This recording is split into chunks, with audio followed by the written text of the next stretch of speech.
Welcome back, friends and scoundrels. Bran here. Lynn? Lynn, yeah. Doing Adventure Log 12. Continuing on with the Lost Mines of Fandover, kinda-ish, yeah.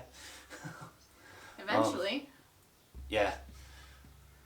And, yeah, so last time the party had finished, or had ascended the tower, and we're coming back down. But as we came down, the party was following Zip, who had found a key and was Just running down the stairs. running down the stairs, ready to go unlock a door.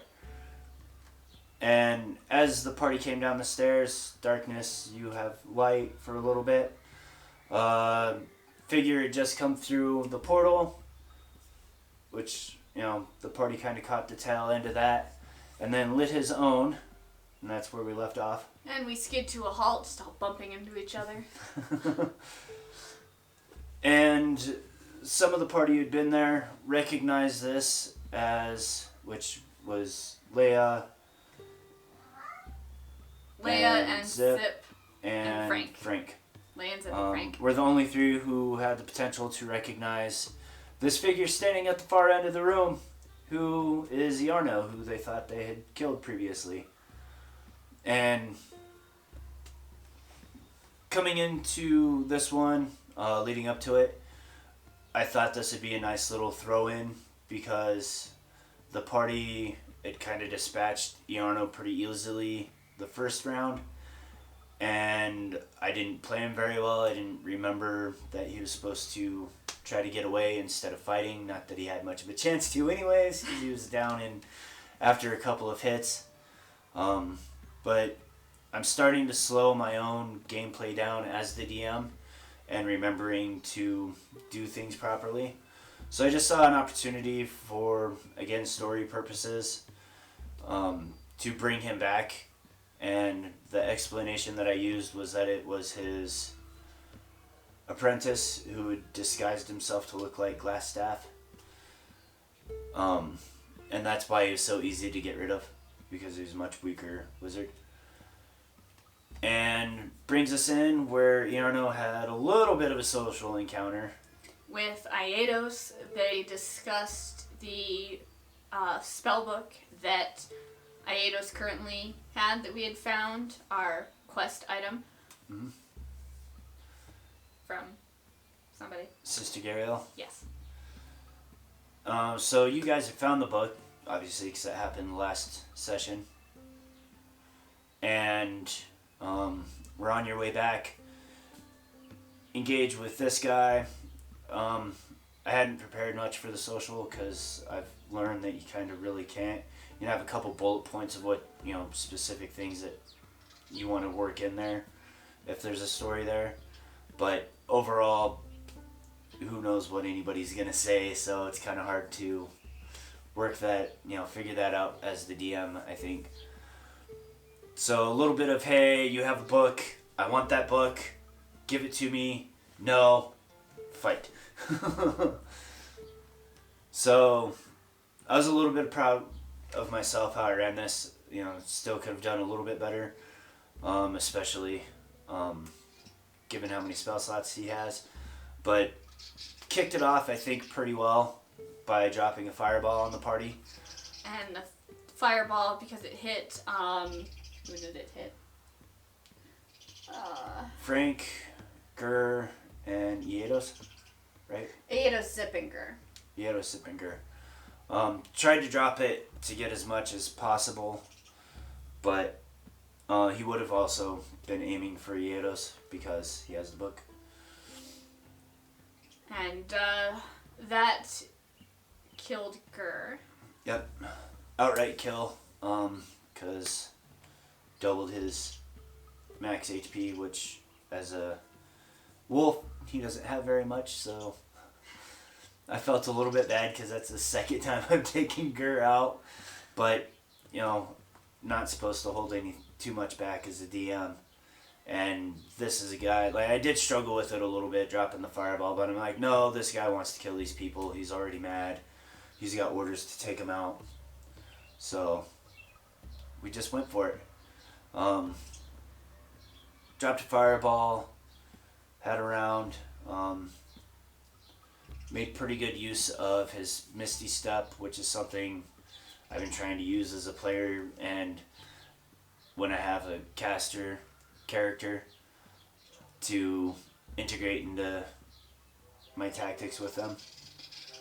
And his movement, so we got to move around quite a bit, get away from people. But the party did, inevitably, I think, 4 or 5 rounds, right? Yeah. 3 or 4. Somewhere from 3 to 5 rounds, the party managed to make it. They got beat up pretty good. It was getting pretty late in the day, so decided to reascend the tower and camp out. Did I miss anything else in there? When we reascended the tower, when we passed through the spell room level, Frank was able to get the ingredients necessary to revive essentially Gur. And through just general conversation, Leia and Gal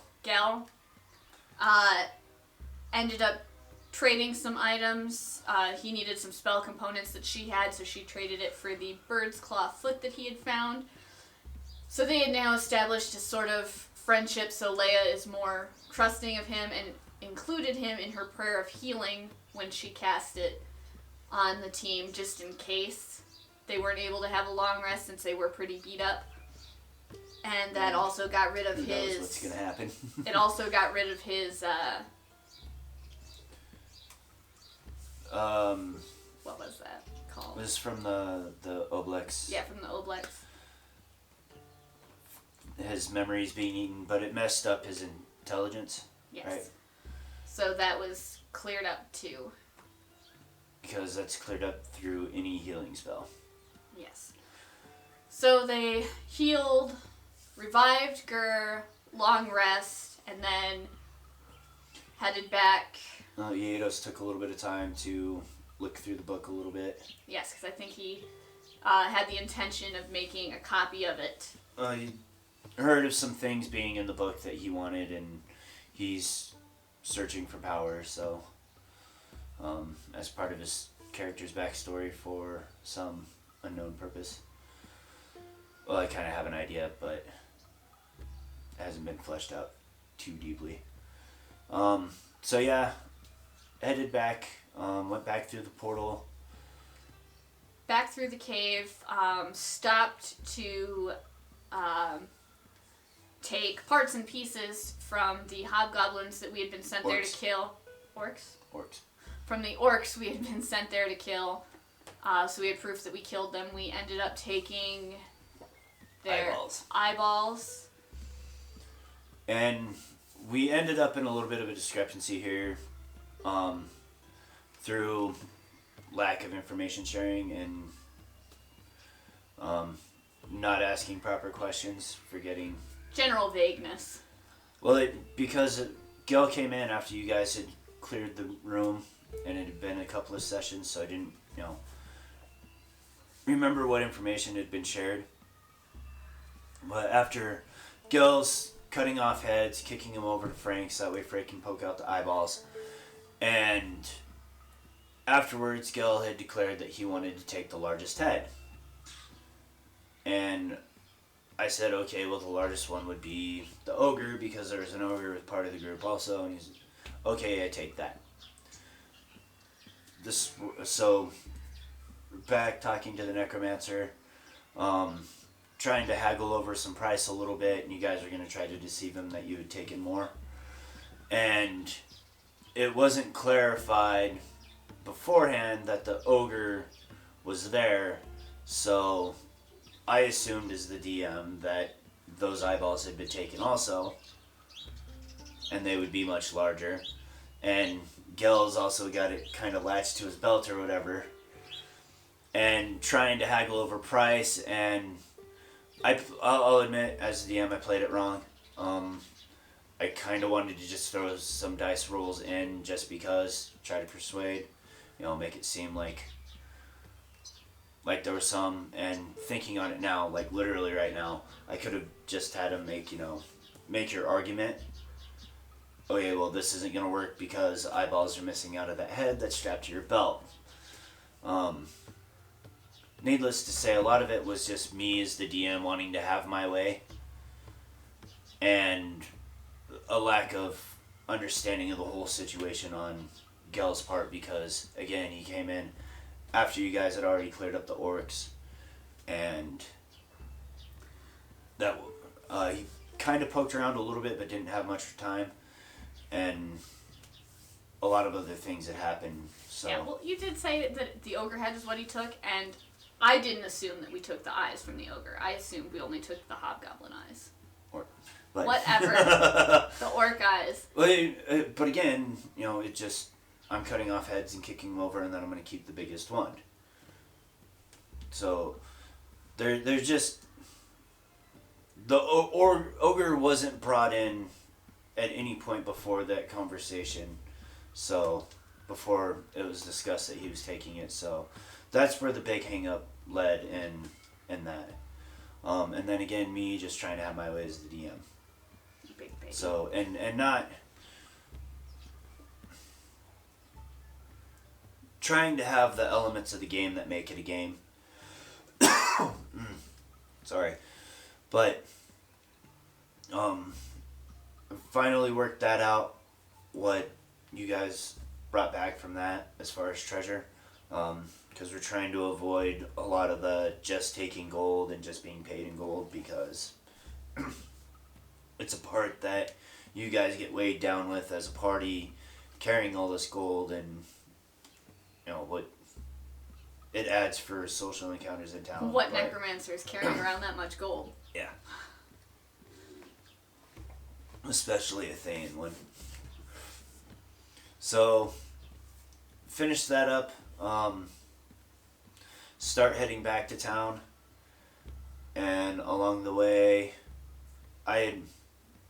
because I knew travel was going to have to be a part of this, and there was no way for me to cheat out of it, I had developed some encounters.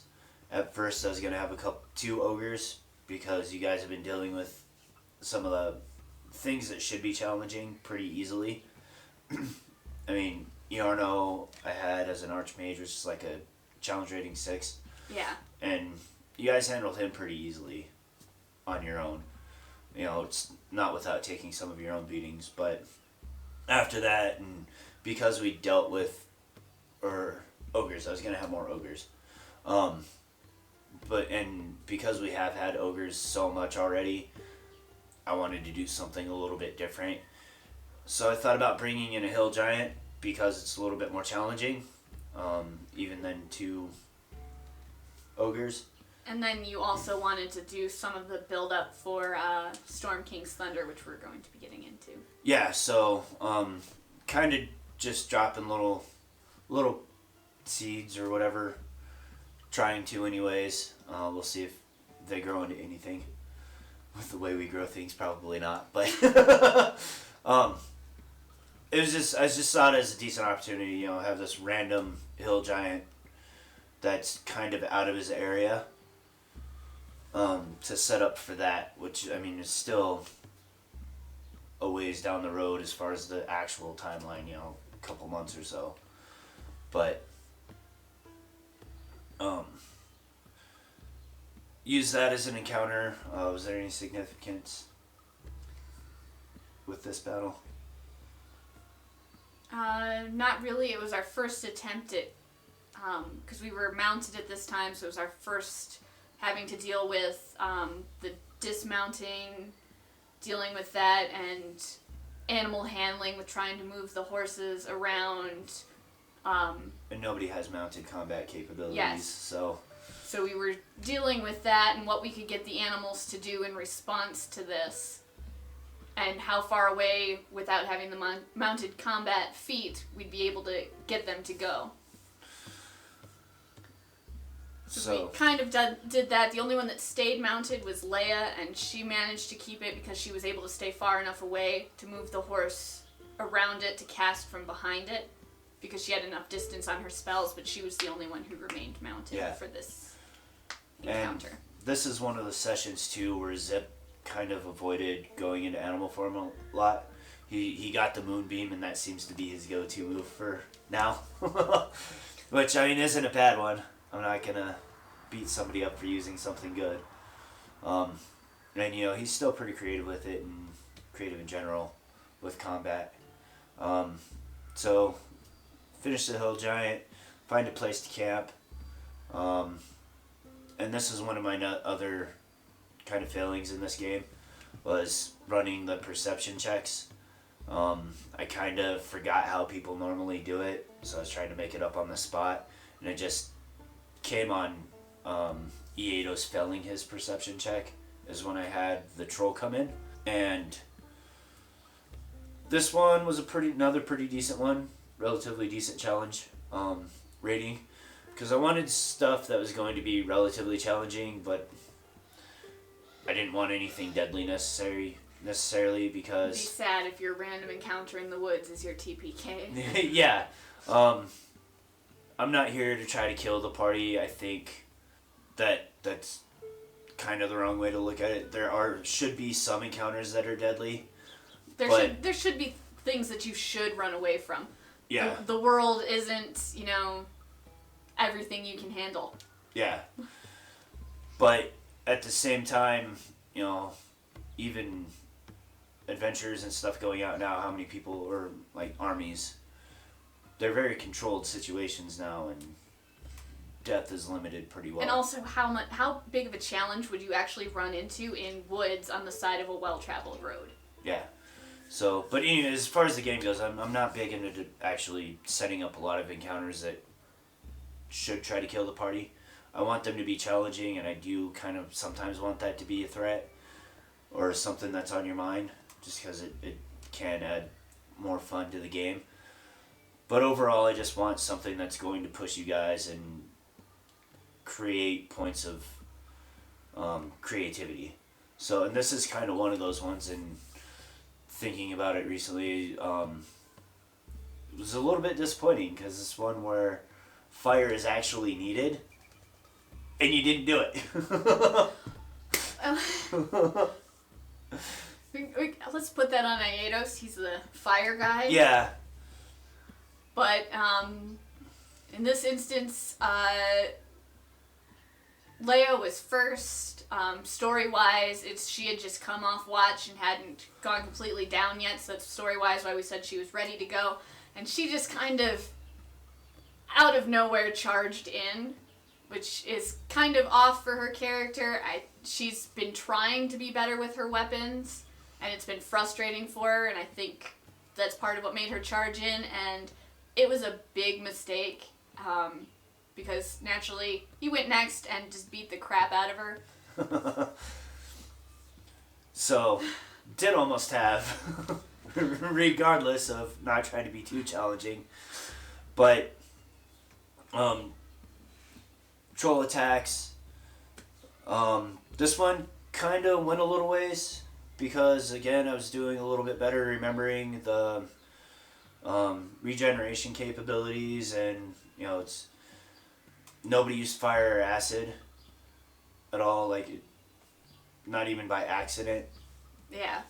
So I mean, good on you guys for not metagaming. Still putting that on Iedos. Yeah, whose go-to is now fire for everything, and didn't use fire. So it did end up decapitating or knocking it down, but I just kind of let it go, because it was a battle that was starting to draw out, and I didn't want it to get boring, and it was starting to teeter on that. At least for me, it was starting to teeter on the edge of being boring. So I just kind of let it go. I might bring the troll back a little bit later, because yeah, because it didn't die. Nobody killed it with fire or anything. It didn't, because if you hit a troll with fire or acid, it's not able to regenerate. So, and if it dies and it's not able to regenerate, then it's... Well, I don't think that's something that any of us would know anyway. Which, why, I say good on you guys for not metagaming. But again, Iedos' go-to thing is fire. And I didn't even think about that beforehand. until we got into it. I'm like, oh, fire should be able to do something to it, but so finish that long rest. Finish the long rest. Then carried on traveling. While they traveled, because on the troll, or the giant. It was the hill giant. On the hill giant, Leia found some fancy goblets. So as they were traveling, the goblets are something that came from the treasure deck. And it just, all these little things that I'm like, hey, I can kind of incorporate this, even if it's insignificant. So this is one of those ones where you recognize the crest, but we haven't determined who it's for or from yet.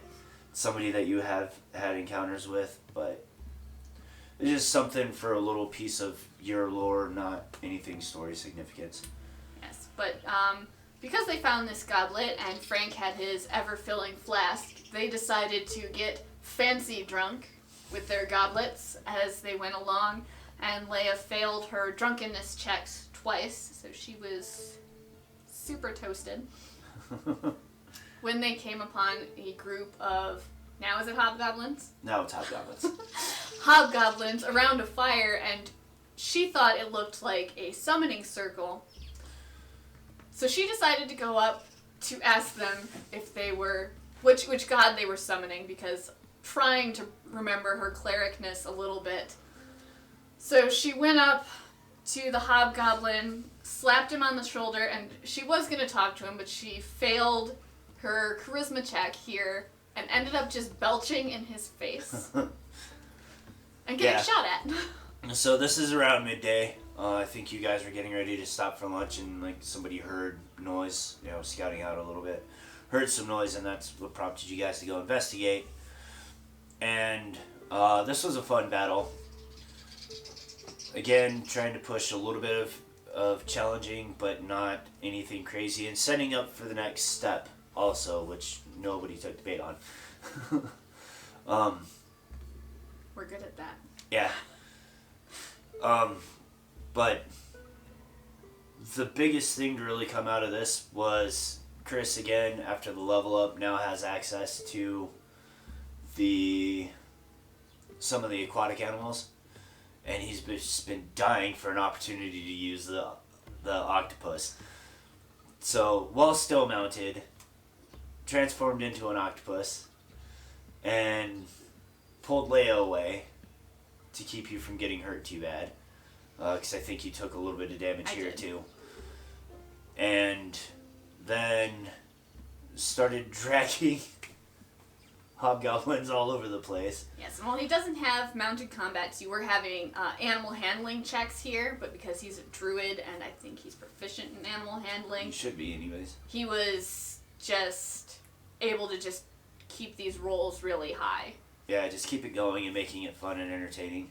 It's one of those fun versus actual rule things, I think, because I think, rules as written, whereas it kind of probably shouldn't have happened because it didn't have that, but it's rule fun. Of cool. it's fun and cool, so rule of cool there.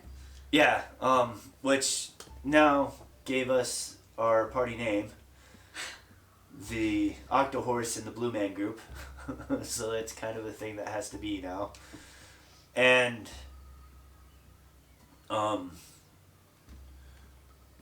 after the battle, Iedos had a really good intimidation check on the last standing hobgoblin to, watch out for the Octo-Horse in the Blue Man group. I forget exactly how we got to the Blue Man group, other than Iedos is blue and Gel is grayish, kind of blue, maybe. Yeah, I don't know, because Leia isn't blue. No. So I don't remember how we got there was something going there. on with blue for that session, and it just became a thing. Kind of a weird thing, too, because I think Iedos is kind of claiming himself as the defunct leader of the group, in a way. Little does he know that Leia is. And obviously the Octo-Horse thing, but also, while searching the leader's body, found a note from the Black Spider putting a call to arms out for people to come back and help deal with the problem in town, which is the hint that I dropped for what's coming up that you guys didn't take, which is also the reason why I had the Hobgoblin group as this third encounter. So, the troll was just kind of random, but the other two had story purposes for these encounters. But finished that battle, carry on to town. Headed off into town, saw smoke rising in the distance. And end of session. That's where we ended the session, because I'm trying to also be better about the cliffhangers. Leave them wanting more. Well, and I could be a little bit more exciting about how I'm describing things. I think that's the next thing I really need to start working on, is descriptions of things. Because mostly it's just been going in and here's a room, but not describing what's in the room or what's going on there. So that's something I definitely need to get back on. I was pretty good at first, but I had things that I was working with better too. It's hard sometimes because there's lots of stuff to remember, because really being more descriptive in our actions and what we're doing is something we as players need to work on as well, so we can avoid situations like the ogre head. Yeah. If you're more descriptive and if we're more descriptive, that leaves less room for that to happen. And our player Frigel learned from that he does need to ask better questions about what bodies are what, because again, he came in after you guys had just got done dispatching. He started looking around a little bit, and it's been so long I don't remember if we had discussed it, but he was making noise, and because he had no reason to think necessarily that there was anybody else, which drew you guys out into the outer cave, and that interaction happened. So it kind of drew away from his ability to learn about the ogre anyways. Yes. I did also have another opportunity to challenge a player's decision with the octopus. But I'm pretty quick about playing things through my head and making a decision. So I did think, for Zip, is this something that would make sense? He does live on the coast, and, the dynamics of the world and where things are is kind of irrelevant. So I played through, that, and he's pretty well traveled, so the chances of him at least seeing an octopus on a plate ready to be eaten were pretty decent. So I just kind of let it go and allowed it to happen. Because there are times for rule of cool, but also things have to still make sense.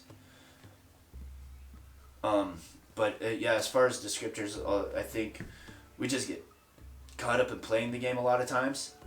And I know that's one of my downfalls sometimes as DM, is I get caught up in just playing. And not even necessarily the rules, but, rolling the dice and the encounter and doing things, and I forget those descriptive moments and other things. Prep for this one was pretty easy because everything was pretty much set up already. And it was just, coming up with these encounters and setting up what's going on down the road. So